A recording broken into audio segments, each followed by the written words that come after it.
जय साई राम। जय गुरु देवदत्ता। गुरुर् ब्रह्मा गुरुर् विष्णु गुरुर्देवो महेश्वरः गुरु साक्षात् परब्रह्मा तस्मै ஸ்ரீ குருவே நமஹ। ஸ்ரீ ராம விஜயம் பாகம் 25। ஒரு நாள் பிரம்மதேவர் ஆழ்ந்த தியானத்தில் இருந்தபோது அவரது கண்களில் இருந்து ஒரு சொட்டு கண்ணீர் திரண்டு அவரது கையில் விழுந்தது.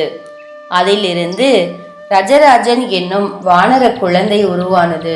காடுகளில் தாவி திரிந்து கொண்டிருந்த சமயம் ராட்சராசன் சிவனின் இருப்பிடமான கைலாயத்துக்கு வந்தான்.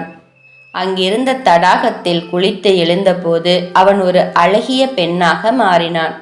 அந்த தடாகத்தில் குளிக்கும் எந்த ஒரு ஆண்மகனும் இப்படி பெண்ணாக மாறிடுவர் என்பது பார்வதி விதித்த ஒரு கட்டளை. இந்த பெண்ணின் அழகை கண்ட இந்திரனும் சூரியனும் அவளை மோகித்தனர்.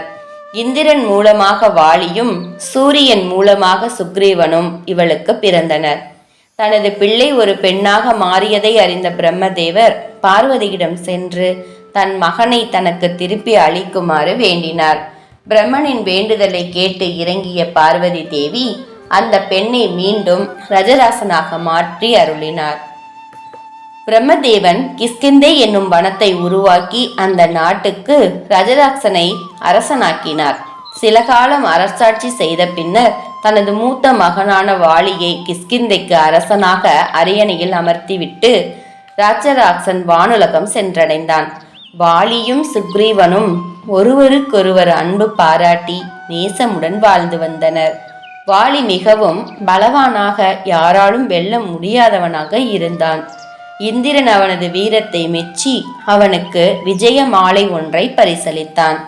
இந்த மாலையை கழுத்தில் அணிந்து கொண்டு போரிட்டால் அவனை எவராலும் வெல்ல முடியாது. சில காலத்துக்கு பின்னர் வாலியும் சுக்ரீவனும் ஜென்ம வரிகளாக மாறிவிட்டனர்.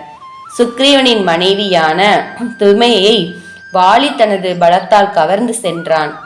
தமது தமையனுக்கு அஞ்சி சுக்ரீவன் அருகில் இருந்த ரிஷிமுகம் என்னும் மலைப்பகுதியில் ஒளிந்து வாழத் தொடங்கினான். 6 மாதங்களுக்கு ஒரு முறை சுக்ரீவன் வாலியுடன் சண்டையிட செல்வான். ஆனால் ஒவ்வொரு முறையும் தோற்றுத்தான் திரும்புவான் என மாருதி சுக்ரீவனின் கதையை சொன்னான். சுக்ரீவனிடம் சென்று வாலியை கொன்று அவன் இழந்த ராஜ்யத்தையும் அவனது மனைவியையும் நான் மீட்டுத் தருவதாக சொல்லுமாறு மாருதியிடம் ராமன் சொல்லி அனுப்பினான். அப்படியே உடனே சுக்ரீவனிடம் சென்று நீ உன் மனைவியை இழந்த வருத்தத்தில் இருக்கிறாய். ராமனும் அப்படியே தன் மனைவியான சீதையை பிரிந்து சோகத்தில் தான் இருக்கிறார். உனது மனைவியை உனக்கு மீட்டு தருவதாக ராமன் வாக்களித்திருக்கிறார். நீயும் அதே போல அவரது மனைவியை கண்டுபிடிக்க உதவ வேண்டும் என மாருதி சொன்னான். அதை கேட்டு மகிழ்ந்த சுக்ரீவன் தனது வானர படைகளுடன் ராமனை நோக்கி சென்றான். அவனை அன்புடன் வரவேற்ற ராமன் தனது மனைவி சீதை பற்றிய முழு விவரங்களையும் கூறினான். சமீபத்தில் ஒரு பெண்ணின் ஓலக்குரல் கேட்டதாக சொன்ன சுக்ரீவன் தனது வானரங்கள் கண்டெடுத்த நகைகளை ராமனிடம் காட்டினான். தனது அன்பு மனைவியின் நகைகளே இவைகள் என அறிந்த ராமன் அவற்றை பார்த்து கண்ணீர் விட்டான். அவனை தேற்றிய சுக்ரீவன் வருத்தப்படாதே ராமா, எனது வலிமை மிக்க மந்திரிகளான நலன் நீலன் ஜாபவான் இவர்களின் உதவியுடன் உனது மனைவியை நாங்கள் ராவணனிடம் இருந்து மீட்டுத் தருகிறோம் என ஆறுதல் சொன்னான். இந்த சொற்களை கேட்ட மறுகணமே வாலியை கொல்வதற்காக ராமன் தனது வில்லையும் அம்பையும் கையில் எடுத்தான். அவனை தடுத்த சுக்ரீவன் அவசரம் வேண்டாம் ராமா, எனது ஜென்ம வரி வாலி மிகவும் பலவானவன். தனது கடைசி சொட்டு ரத்தம் இருக்கும் வரையிலும் போரிடும் தீரன் என அஞ்சினான். அப்போது ராமன் உங்கள் இருவருக்கும் இடையே அப்படி என்ன நடந்தது, ஏன் இந்த விரோதம் என கேட்டார். இங்கு முடித்து அடுத்த பாகத்தில் தொடரலாம். ஜெய் சாய்ராம்.